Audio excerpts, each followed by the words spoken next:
Good morning, everyone. I guess you guys are in sound health. Today, the topic that I'm going to make you out is a very interesting one, and it is subject verb agreement, a most essential grammar topic for all competitive exams. It is also available in your syllabus in the name of right form of verbs. So, before going to start my topic, I would like to clarify what subject verb agreement is. Verb in a sentence always agrees with the subject in accordance with its person and number. It means if the subject is singular, verb is singular. If the subject is plural, verb has to be plural. If you look the examples carefully, then it will be more clear. The first one, follow kore. The elevator worked very well. The elevator কি এটা হচ্ছে singular subject হিসেবে আসছে, এর জন্য ভার্বটার সাথে আমরা কি বসাচ্ছি, অ্যাজ বসাচ্ছি।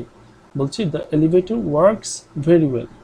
পরেরটা যদি তোমরা একটু খেয়াল করো, আমি একটু ডিফারেন্ট এক্সাম্পল আনছি এখানে, খেয়াল করো তোমরা। দ্য খাওয়ার ডাই মেনি টাইমস, তোমরা উপরেরটাতে দিয়েছো কি the elevator works very well, কিন্তু এখানে যদি তোমরা বলো দ্য খাওয়ার ডাইস মেনি টাইমস, তাহলে কিন্তু ভুল হয়ে যাবে।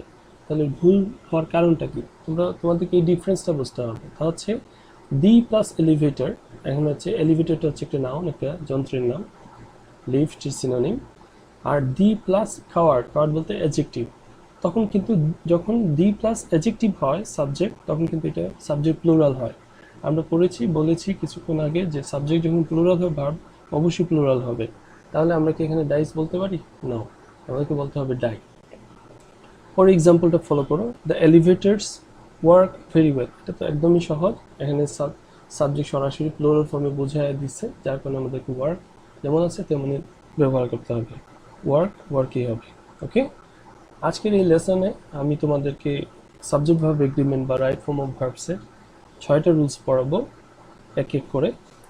তো রুলসগুলো এক্সপ্লেনেশনের পূর্বে আমি তোমাদেরকে ভার্ব একটা গ্লান্স দেখায় যে কোন কোন ভার্ব সিঙ্গুলার ভার্ব হিসেবে ব্যবহৃত হয় আর প্লুরাল হিসেবে ব্যবহৃত হয়। ভার্বের সাথে যখন এস, ইএস অথবা ইএস থাকে মূল ভার্বের শেষে, তখন এটা undoubtedly singular verb. Am, is, was এগুলো হচ্ছে singular verb. Has singular verb. Okay, plural verb হচ্ছে মূল ফর্মের সাথে যখন, বেস ফর্মের সাথে যখন এস, ইএস অথবা ইএস থাকে না, তখন এটা প্লুরাল ভার্ব। আর অথবা ওয়ার এগুলো হচ্ছে plural verb. Have plural verb. তবে হ্যাভের ব্যাপারটা একটু হচ্ছে যে পয়েন্ট অফ ভিউতে তোমরা যদি ফলো করো, যে have is used both for singular and plural subjects.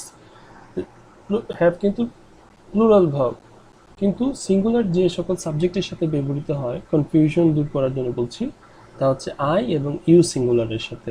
ওকে, বাকি সকল ক্ষেত্রে হ্যাভ প্লুরাল ভার্ব। তো চলো আমরা রুলসে যাই। 1 নম্বর যে রুলসটা হচ্ছে a number of and the number of.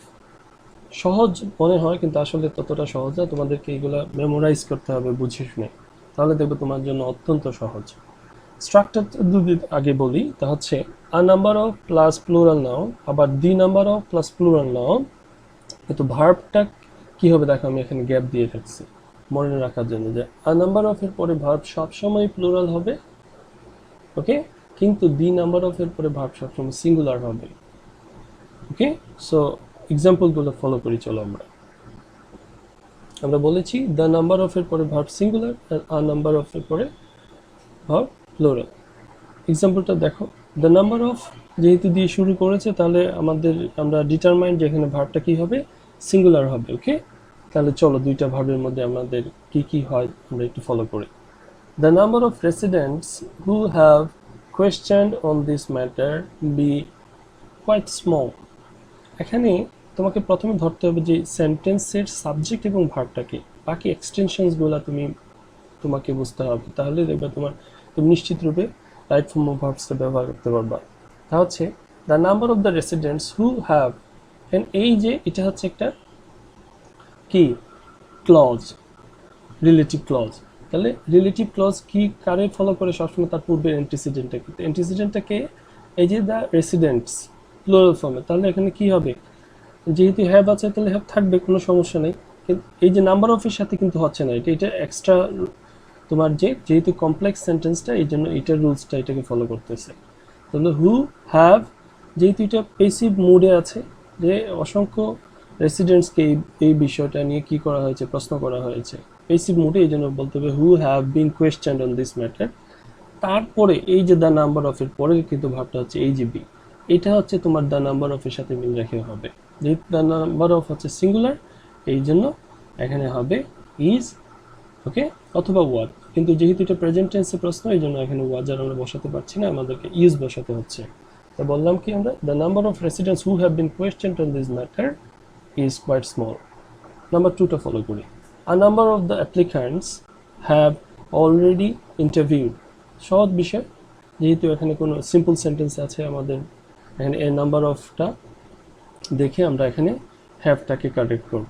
যেহেতু এ নাম্বার অফ প্লুরাল ফর্মে আছে, তাহলে আমাদের হ্যাভ অলরেডি প্লুরাল ফর্মে আছে, কিন্তু এখানে দেখতে হবে যে এটা কোন মুডের কথা, পেসিভ মুডে না অ্যাক্টিভ মুডে। যেহেতু এটা সেন্টেন্সটা পেসিভ মুডে, এই জন্য আমাদেরকে পেসিভ মুডে অ্যান্সারটা করতে হবে। তা হচ্ছে যে আ number of the applicants have আছে, কোনো সমস্যা নাই, তারপরে আনা অলরেডি, ওকে, তারপরে বিন, অথবা হ্যাভ বিন অলরেডি, অথবা হ্যাভ অলরেডি বিন ইন্টারভিউড, ওকে।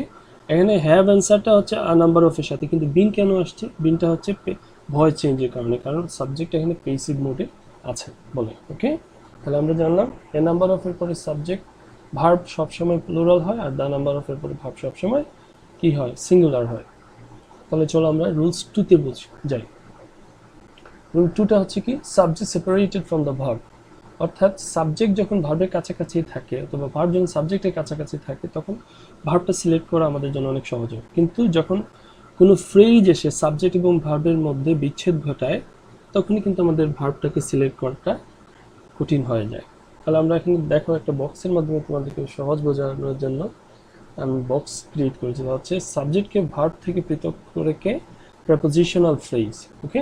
তাহলে এক্সাম্পলগুলো ফলো করো। The view of this disciplines, অধিকাংশ শিক্ষার্থী কি করে জানো, তোমাদের এখানে ভার্ব সাবজেক্ট ধরে ডিসিপ্লিনসকে, যার কারণে তারা এখানে ভুল করে।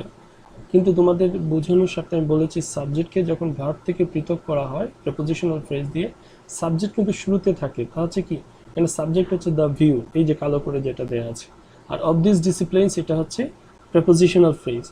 আবার দেখো আমি এখানে নোট দিয়েছি একটা, the prepositional phrase has no effect on the verb. তাহলে তুমি নিশ্চিত হয়ে গেলে যে ভার্বের উপর এটা কোনো প্রভাব ফেলে না, জাস্ট সেন্টেন্সের বিউটিফিকেশনের জন্য এগুলোকে ব্যবহার করা হয়। তাহলে সাবজেক্ট দ্য ভিউ হচ্ছে সিঙ্গুলার, তাহলে ভার্বটা কি হবে, সিঙ্গুলার হবে। তাহলে ভেরিস সিঙ্গুলার ফর্ম কি, varies, VARIES, varies. The view of this disciplines varies from time to time, okay. তারপরে দেখো সেকেন্ড এক্সাম্পলটা, হচ্ছে several theories on this subject to have, মানে হ্যাভ, হ্যাজ, হ্যাড, যে কোনো একটা আমরা প্রপোজড। সিমিলারলি এটাও কিন্তু পেসিভ মোডে আছে, দেখো। তাহলে কি বলবো, several theories on this subject have, যেহেতু সেভারাল থিওরিজ আছে প্লুরাল ফর্মে, তাহলে হ্যাভ বিন প্রপোজড। বিনটা কেন আসছে, যেহেতু এটা পেসিভ মোডে আছে, ওকে। তোমরা জাস্ট এখানে খেয়ালটা করো, এখানে হ্যাভ আসছে না হ্যাজ আসছে। হ্যাভ আসছে কেন, কারণ সাবজেক্টে সেভারাল থিওরিজ প্লুরাল ফর্মে। আগেরটা ভেরিস কেন হয়েছে, কারণ এখানে সাবজেক্ট ছিল the view, singular, okay. So let's go to the next one. Number 3, the following expressions also have no effect on the verb. এই যে ব্র্যাকেটের মধ্যে যে কতগুলো শব্দ দেখছো, together with, along with, accompanied by, as well as, and not, but not, including, ওকে। অনেকগুলো শব্দ আছে যেগুলো সেন্টেন্সে ব্যবহৃত হলে তাদের কি হিসেবে কাজ করে, দুইটা সাবজেক্টকে, তার আগে এবং পিছনে সাবজেক্টকে কি করে কানেকশনের কাজ করে, ওকে। কিন্তু এখানে ভার্বের সিলেকশনের ব্যাপারে তোমাদের যা স্মরণ রাখতে হবে তা হচ্ছে, এগুলা সেন্টেন্সে ব্যবহৃত হলে তার প্রথম সাবজেক্ট অনুযায়ী ভার্বটাকে সিলেক্ট করতে হয়। তাহলে এক্সাম্পলটা ফলো করো, the actress along with her manager and some friends. তাহলে এখানে সাবজেক্টকে দ্য অ্যাক্ট্রেস, আর আরগুলো হচ্ছে the manager and some friends, okay. তাহলে এখানে সাবজেক্টটা কি, কাকে অনুযায়ী আমরা ভার্বটা সিলেক্ট করতে হচ্ছে, দ্য অ্যাক্ট্রেস। কেন, আমি আগেই বলেছি যে এগুলো যদি সেন্টেন্সে ব্যবহৃত হয়, তার ভার্বটা সবসময় প্রথম সাবজেক্ট অনুযায়ী হয়। দ্য অ্যাক্ট্রেস হচ্ছে থার্ড পারসন সিঙ্গুলার নাম্বার, এই জন্য এখানে আমি হয় ইজ বসাবো না হয় ওয়াজ বসাবো, কিন্তু আমি এখানে ইজ অথবা ওয়াজের মধ্যে কোনটা বসাবো, দেখো যেহেতু টুনাইটের কথা আছে, প্রেজেন্ট টেন্সের কথা আছে, এই জন্য আমি কি বসাবো, ইজ বসাবো। Okay, fine. Number 2, mister Robbins accompanied by his wife and children, okay, have built this house. Exactly, তাহলে প্রথম সাবজেক্ট অনুযায়ী মিস্টার রবিন্স, কিন্তু মিস্টার রবিন্স দেখে তোমরা তাকে প্লুরাল ফর্ম ধরার কোনো কারণ নেই, কারণ এটা যদি প্লুরাল হতো, দেখো সাবজেক্ট ভাবে এগ্রিমেন্টের মতো আরেকটা টপিক আছে, এটা নাউন প্রোনাউন এগ্রিমেন্ট, তা হচ্ছে নাউন অনুযায়ী কিন্তু কি হবে, প্রোনাউন হবে। তাহলে এই মিস্টার রবিন্স যদি কি হতো, প্লুরাল হতো, তাহলে এখানে তার প্রোনাউনটা দেয়ার হওয়ার কথা ছিল, যেহেতু হিজ মানে সাবজেক্টটা সিঙ্গুলার। ওকে, তাহলে মিস্টার রবিন্স যেহেতু সিঙ্গুলার, তাহলে হ্যাভ তো প্লুরাল ভাব, এটার সিঙ্গুলার ভাব হচ্ছে হ্যাজ, তাহলে বলতে হবে mister Robbins accompanied by his wife and children has built this house. আশা করি তোমাদের বুঝতে সমস্যা হয়নি। ওকে, এখানে নোট একটা আছে, দেখো ফলো করো, যে এই সকল এক্সপ্রেশন ছাড়া, এই সকল ফ্রেজ ছাড়া, এই যে টুগেদার উইথ, অ্যালং উইথ, এগুলো ছাড়া যখন দুইটা সাবজেক্ট এন্ড দ্বারা যুক্ত হয়, তখন তার ভার্ব সবসময় প্লুরাল হবে। এক্সাম্পলটা ফলো করলে তোমরা বুঝতে পারবা। Let's go to the next one. দেখো এখানে লেখা আছে words that always take singular verbs. তাহলে তো আমরা মোটামুটি নিশ্চিত হয়ে গেলাম যে এই সকল ওয়ার্ডের পরে ভার্বটা সবসময় সিঙ্গুলার হয়। কি কি ওয়ার্ড, তা হচ্ছে দেখো any plus singular noun, any বলতে anyone, anything, anybody, whatever. Okay, ঠিক এভাবে no plus singular noun, each plus singular noun, some plus singular noun, every plus singular noun, এখানে আছে আইদা, আছে নিদার। ওকে, আইদা নিদারটা কেন আমি রেড কালার করেছি আমি বলছি পরে। তাহলে এই সকল ওয়ার্ড যদি সেন্টেন্সে থাকে, তাহলে বুঝতে হবে আমাদের ভার্বটা কি হবে, সিঙ্গুলার হবে। এক্সাম্পলগুলো ফলো করি চলো। তা হচ্ছে nothing in this world have mesmerised him. তাহলে এখানে খেয়াল করো, এখানে হ্যাভ দেয়া আছে, হ্যাভটা কি সঠিক? অবশ্যই না। তা হচ্ছে কি, কারণ এখানে নাথিং হিসেবে সাবজেক্ট হিসেবে আসছে, তাহলে এটার সিঙ্গুলার ভার্বটা কি হবে, হ্যাজ হবে। ওকে, number 2, neither of the boys in the team seem fit. Exactly খেয়াল করো, neither শব্দটা আছে এখানে, তাহলে কি হবে, এটার ভার্বটা সিঙ্গুলার হবে, সিমস ফিট হবে। নাথিং দেখে আমি হ্যাভটাকে হ্যাজ করলাম এবং নিদার দেখে সিমটাকে সিমস করলাম, সিঙ্গুলার করলাম। এখন নোটটা ফলো করো যে কেন আমি রেড কালার করেছিলাম, যে either and neither are singular if they are not used with or and not, মানে আইদার এবং নিদার সবসময় সিঙ্গুলার হবে যদি না তারা অর এবং নরের সাথে ব্যবহৃত হয়। অর এবং নরের সাথে ব্যবহৃত কীভাবে হয়, চলো আমরা নাম্বার 5 রুলস না পরে 6টাতে যাই বোঝার জন্য। খেয়াল করো যে বলছে যে অর এবং নর মানে কি হয়, নিদারের সাথে নর হয়, আইদারের সাথে অর হয়, এবং অর এবং নর এর পরবর্তী ভার্বের নাউনটার উপরে কিন্তু পরবর্তী ভার্বটা নির্ভর করে, মানে সেকেন্ড ভার্বটা। যেমন কি নরের পরের যে নাউনটা যদি সিঙ্গুলার হয় তাহলে ভার্ব সিঙ্গুলার, নরের পরের নাউন যদি প্লুরাল হয় ভার্ব প্লুরাল। এক্স্যাক্টলি পরের পরের নাউন যদি সিঙ্গুলার হয় ভার্ব সিঙ্গুলার, পরের পরের নাউন যদি প্লুরাল হয় verb plural. Let's go for the example. Let's go to the examples. Neither John nor his friends. Okay? আচ্ছা বি মানে তুমি am is are was were থেকে বসাবো একটা। নিদারের পরের সাবজেক্টটা কি জন, নরের পরের সাবজেক্টটা কি হিজ ফ্রেন্ডস। তাহলে আমরা কাকে সাবজেক্ট ধরবো এখানে, অবশ্যই নরের পরের সাবজেক্ট। নরের পরের সাবজেক্ট কি, হিজ ফ্রেন্ডস, প্লুরাল ফর্মে আছে। যেহেতু এখানে টুডে এই শব্দটা আছে, তাহলে আমি কি বসাবো, আর বসাবো, নট ওয়্যার।